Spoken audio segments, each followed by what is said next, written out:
I'm your host, Doreen Steenland, and today I'd like to welcome our guest, Dr. Rola Hallam. What I want to dive right into as I welcome you, Dr. Rola, is your TEDx talk. You did a second TEDx talk, and it was really covering the biggest lessons you learned from burnout and trauma, called Clever to Wise, how healing ourselves heals the world. I want to know about that title and what brought you to that place for a TEDx topic. Thank you. And thank you for having me. And hello to everybody. Thank you. Hello. I can't wait. You see how excited I am about this. I just jumped well, right I love that someone is excited about my TEDx talk, because I was pretty excited about my own TEDx talk. I bet. So I really used a quote of Rumi's, the 13th century Sufi mystic and poet, where he talked about how yesterday I was clever, so I tried to change the world. Today I am wise, so I'm changing myself. And I felt like it, when I read that, it so beautifully described my biggest transformation through my own burnout and trauma recovery process. How I had realized how I had been so extremely clever, and had gallivanted out into the world to save it, because I really had that savior identity dialed right up. You know, I'd put my superhero cape on and I had launched myself into the world to save it. And you know, I don't mock this, because it meant that I did some amazing things, some of which you read out, right? But there is an issue with when we see ourselves as a savior, because it essentially creates a relationship of hierarchy.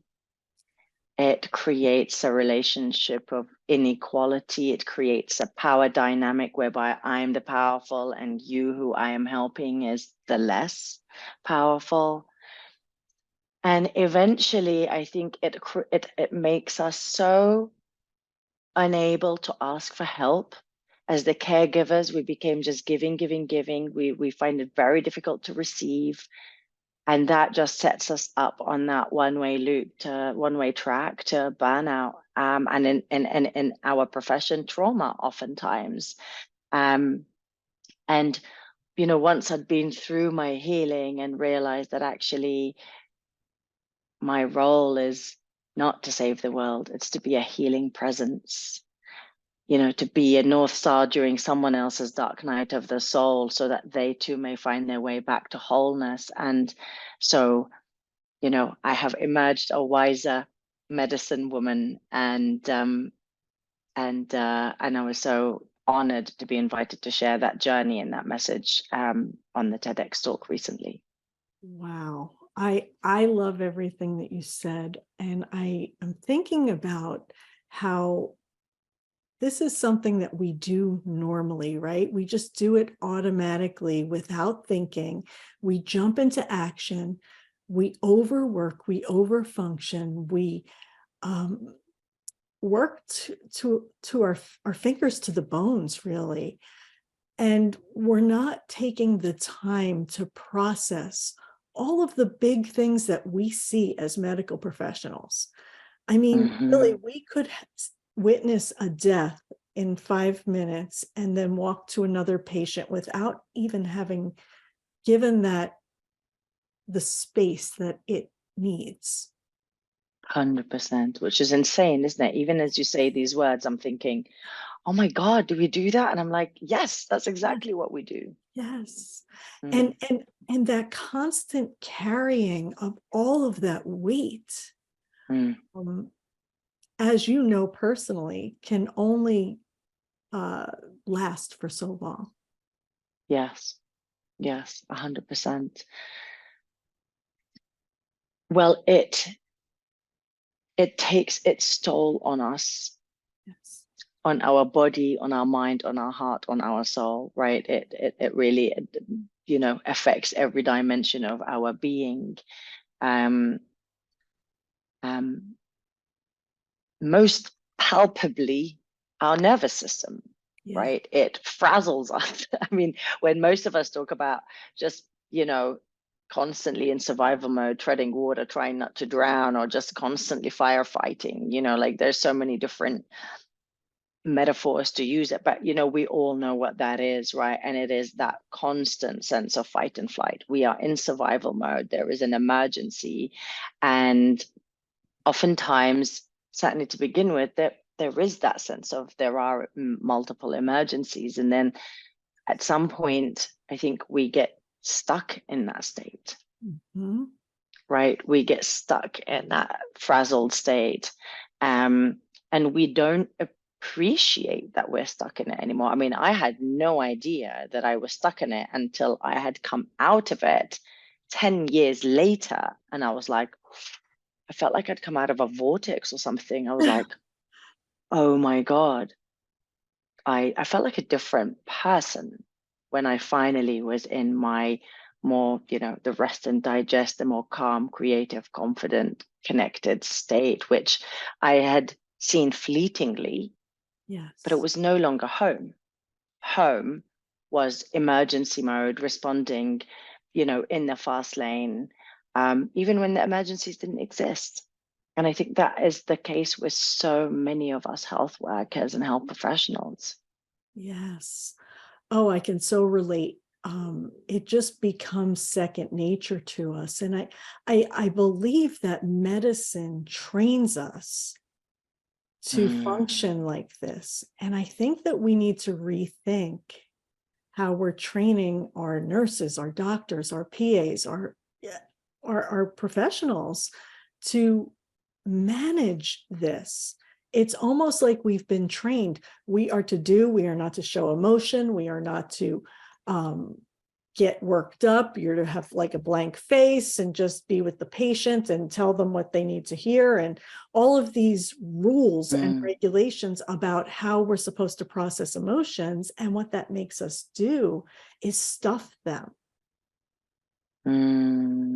yes. Oh my God, yes.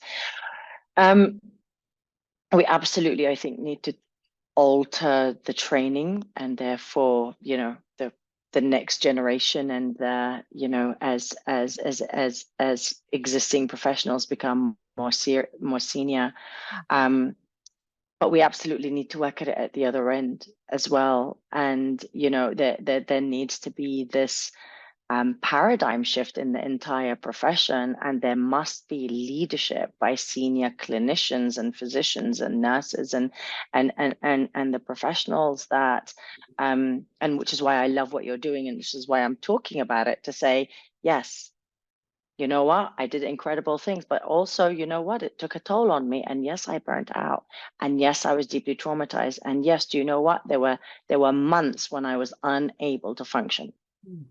There were months when I was just sobbing. There were months when I was just furious. There were months when I couldn't get out of bed. There were months when I couldn't work, because I think it's important that we um, stop the stigma, and get to a place where we um, where we feel powerful in admitting that took a toll on me. Yes. That was huge.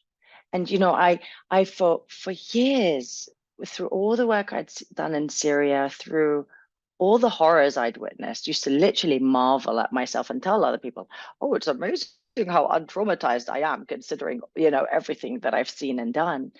And 10 years later, when I enter what I call my valley of darkness, I realized trauma had taken up home in every cell of my body. It's just that most of us, even us health physicians and professionals, don't really know what trauma is. Yes. Most of us equate trauma with the glaring PTSD, post-traumatic stress disorder symptoms. So if we're not having flashbacks and nightmares and these extremes end of it, most of us do not know that we're traumatized, when actually probably most of us are. That's the reality, and it's just most of us don't recognize it. And it's such a incredibly important realization for most of us to make, because there is a management of it. and Yes. there is a prevention for it. We don't have to be in the feeling in the states that many of us are feeling. Yes. Yes. And I want you to talk about that. But before we do, I just want to pause and say, it is not your fault, right? We want to put that out there. There is a stigma around this. And often when people talk about burnout, they want to point to the person who is burnt out as having a problem. Mm, Just want to say that it is not, you are not the problem, right? Your nervous mm, system is reacting to severe um, and repetitive assaults. mm, And we can figure out a different way to solve this problem. And I mhm, think that that is what you're going to talk about next. So, mhm, how do we know how, if we're struggling with this trauma, what are the signs and symptoms that you first started to notice? And what did you notice before it got really bad? Maybe mhm. that's a good place to start. Okay, so let's talk about that. And then I would love to circle back to the point that you just made about the underlying causes of things, because I think that's also really, really important. Um, so I would say that actually I didn't notice a lot or realize a lot as I was going forwards, but in retrospect, with the retroscope on, I could see that I um, was becoming increasingly irritable, reactive, Mhm. angry, blamey, judgy of myself, mostly of myself, but of course you can never be that of yourself without being others. Mhm. Um, my already high standards were becoming higher and higher, which means that I and most people were not meeting them, which meant that I was therefore failing myself and other people were failing me. Um, and I think that these are some of the more insidious changes that we don't really notice so much, right? Like you become more snappy and all of these things, like towards your family, towards your loved ones, which then makes you, slightly less pleasant to live with than you would be otherwise. Um, Physical things like many headaches, muscle tensions. Mhm. Um, I had a back pain for 3 years, which no body work was helping and no physio was helping. And, in the end, I cried a river and my back pain went away. It was Mhm. just all the trauma that my body had been hanging onto, which I hadn't realized and I hadn't appreciated. Um, and And I think towards the end, just before the kind of out of body experience that I had on the anniversaries, the 10th anniversary of the war in Syria. And, um, I just remember doing another BBC interview and I literally just had an out of body experience. And I was just like, what the, like, I, I can't believe I'm still talking about this. I'm still talking about hospitals being bombed. I'm still talking about doctors and nurses being killed. It's been 10 years and I really just the whole world collapsed around me. And I think by that point I'd missed so many alarm bells. Mm. Um, for all the reasons that we mentioned, um, you know, um, plus a few more, I think, I think when you love your work, when you feel extremely dedicated, when there is a cause, there's a drive to do whatever it is, then you push yourself, don't you?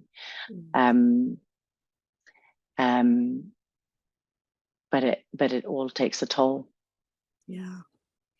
So you wanted to circle back to I wrote it down because I know we were going to get off track here, the underlying causes. Well, what I want to say is I definitely want to echo what you said, because this is really not about blame. Right. Yeah. And it absolutely must not be what many of us do think, which is I'm weak or I'm somehow not coping, right? Something is wrong with me. This, I felt so broken, lost, and trapped for Mhm. so long until, later on realizing I'm not broken. I never think any of my clients are broken. It's part of your soul's journey, but you're wounded, you're deeply wounded, and you need to do some healing. Um, so it's certainly not about blame, and it's certainly not about a weakness. But I do also think that there is a tendency for many of us to externalize and blame and point the finger out at the hours and the bureaucracy and the low resources and the low staffing and all of the things that are correct. They're there. Mhm. But we also need to appreciate our own responsibility and our own behavior and what are we doing that is actually exacerbating that situation. So, for example, are you someone who is driven by achievement, as so many people who are health professionals are, and we drive and drive and drive ourselves, right? Mhm. Many of us carry childhood traumas. Mhm. And these very much create who we are. And if we don't deal with those and heal those, then I think it also predisposes us to many of our traumas later on, right?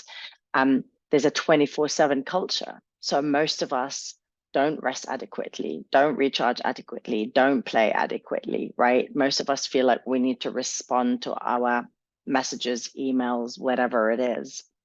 Um, and and we end up in a situation where it's expected of us, and therefore we expect it of others, and Mhm. then they expect it of others. And do you know what I mean? We all stay trapped in this system. And so there's also this idea that we don't have enough boundaries. I certainly didn't have enough boundaries. It took the birth of my daughter for me to say, okay, I'm no longer working evenings, I'm no longer working weekends. Boundaries, right? Well, most of us are not brought up with those boundaries. So I really want to just encourage all of us with love. No, this is not about judgment, but to just notice, you know, where there is absolutely rightly external circumstances, including the trauma, but what are we doing that may be exacerbating that situation? Because that is where power lies,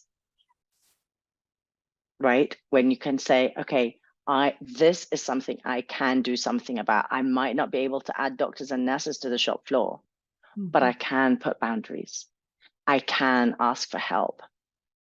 I can take a holiday. I can take more rest. Do you know what I mean? So it's really a position of empowerment when we realize there are things in my hand that I can do. Yes, I love that. Boundaries are absolutely imperative Mm. when we're talking about this healing journey, because the trauma desensitizes us really to our own needs. We kind of just Yes. get so used to pushing them down that we don't even know what it is we need, really. I know personally for myself, I went for decades like that where I had no idea what I needed or what I wanted, but I knew what everyone else needed. I was an 100%. expert at walking into a room and reading the situation and knowing what was needed. But when I stepped back and asked myself, someone asked me what I needed, I was always like, no, I don't need anything, right? It was just self-denial. It was Well, a, we don't even do the basics, right? We get to the end of the shift, we haven't even drunk, we haven't been you to know, pee. Like it's just the basics we haven't even done, let it alone. total self-abandonment, Mm, really. And that is where I lived for a long time. mm, And when we can actually take a step back and ask ourselves what I need and not feel guilty about mm, receiving that, that's when your healing journey is really starting to take off, I think. mm. I love that. And that very much I feel fits with this idea of moving from clever to wise. It's if we realize that in order to be the best anything, wife, mother, husband, son, nurse, doctor, whatever it is, whatever your multiple identities are, that means being my best self. And that means prioritizing my health, my happiness, my healing, not a selfishness, but as our highest expression of our love, care, and compassion.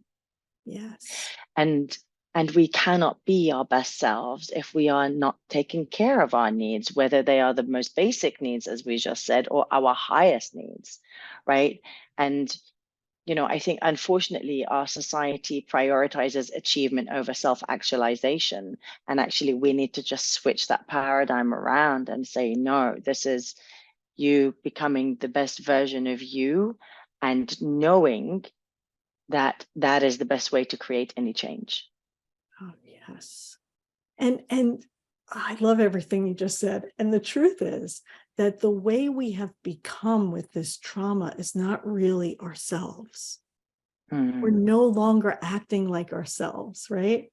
We have pushed it aside. And so it's really a finding of yourself again, right? Well, it's your wounded self. Yes. It's your very hurt self. It's your in pain self. And oftentimes we don't want to face this pain. Yeah. Because it can be a lot. Yeah. Whether that is because we are facing human cruelty, whether that's because we're facing indifference, injustice, illness. I mean, there's some big concepts there. I'm just using words, but these are big things. And I think, it takes, as you said before, time to process that, to sit with that, to really allow that to be and to be with it. But actually, most of us are doers. I created an organization called Can Do because I'm a doer, and you can do, right? And it was very much this idea of like, okay, I see a problem, let's do something about it. Yeah. Right. And I didn't allow myself to sit with the pain and hurt and the injustice. But here's the thing. All that just sits in us somewhere, doesn't go away. Just because you're not connected to it doesn't mean it's not there, but it can manifest in other ways.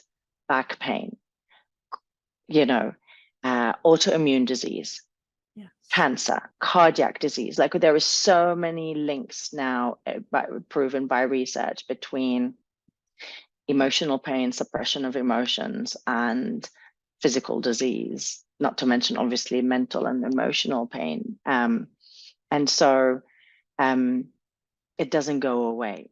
And so we have to either recognize that with the privilege of the work that we do comes the necessity for us to do that processing, that healing, that integration, that dumping, quite frankly. I mean, we all get to the state where you're like, your battery's empty and your memory's full, and and you just can't compute anymore. And we wouldn't even ever let our phones get to that state, but we let ourselves get to that state. Yes. Battery's empty, you're completely full. And so, that is, I think, the state that we need to get to, all of us as health professionals, is saying, I can continue, but what I talk to my clients about is that this is not about a marathon. We were so misadvised. This is, I don't know if this translates in the US, but in England, we always say, it's not a marathon. It's not a sprint. It's a marathon. So you have to keep going, right? And it's like, no, it's not a marathon. It's a relay. We are each meant to carry the baton.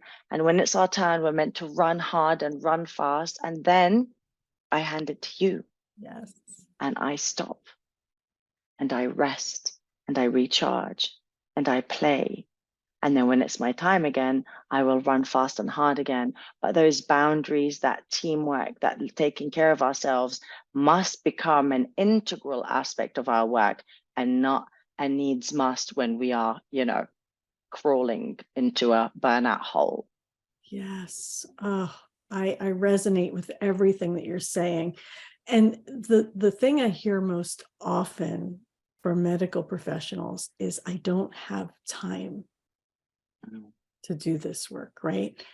And what we want you to know is that if you don't create time, it's going to be created for you, right? Because your body can only handle so much before it is ready to just break down. And the number of friends that I know personally that have died at young ages from cancer, the medical profession. And why? Yes, cancer is a horrible disease. I'm not saying it's not, but these people were too busy to get their screenings, too busy to go for their mammographies, too busy to care for themselves. And we need to change that. 100%. Yes, yes, yes, yes, absolutely. We need to put the oxygen mask on ourselves first. Yes, yes. I mean, there's a reason why the aviation industry says that. It's important that we put the oxygen mask on ourselves first, so that we are then able to, well, first and foremost, enjoy our lives. Like yes, we are here to serve, and yes, it's so that we can be great health professionals, but it's for also for our own well-being. Yes. Mhm. So as we are getting to the top of our time, I mean, it just flew like this. What last minute nuggets do you want to leave with our friends here? I would say that two things. I never knew that shame was one of the hidden red flags of trauma. Mm. That incessant voice that told me to shut up, stop complaining. It's not your sister who is raped. It's not your child who is killed. Why are you moping and feeling sorry for yourself? Get on with it. That pushed me and pushed me and pushed me. That voice of shame is trauma. And so if you have that voice, please also know that that is trauma speaking, and that the biggest, most profound antidote, the thing that finally took shame's chokehold off me, was self-compassion. Mm. Yes. To finally admit to myself that I too had sacrificed, that I too had witnessed so much, that I too had suffered. And that really was just such a beautiful impetus to my healing journey, because when we are able to be kind to ourselves, that kindness not only means we can meet our needs, because we start to care about ourselves and ask ourselves, what do you need, and give it to ourselves, but it actually enables us to start looking inside the abyss and being with what we see, because we no longer judge ourselves. So we're able to actually have that higher degree of openness and honesty, because it comes from a more loving place. And I just finally want to say that I was stuck in survival mode and went through profound trauma and burnout, and now I'm back to a thriving life. And so wherever you may be on the spectrum, I want you to know that that is there and available to you. But you must gift yourself the time, money, and energy to do the healing work. Oh, so good. Yes, it is a gift to yourself. Mm. Yes. Thank you so much.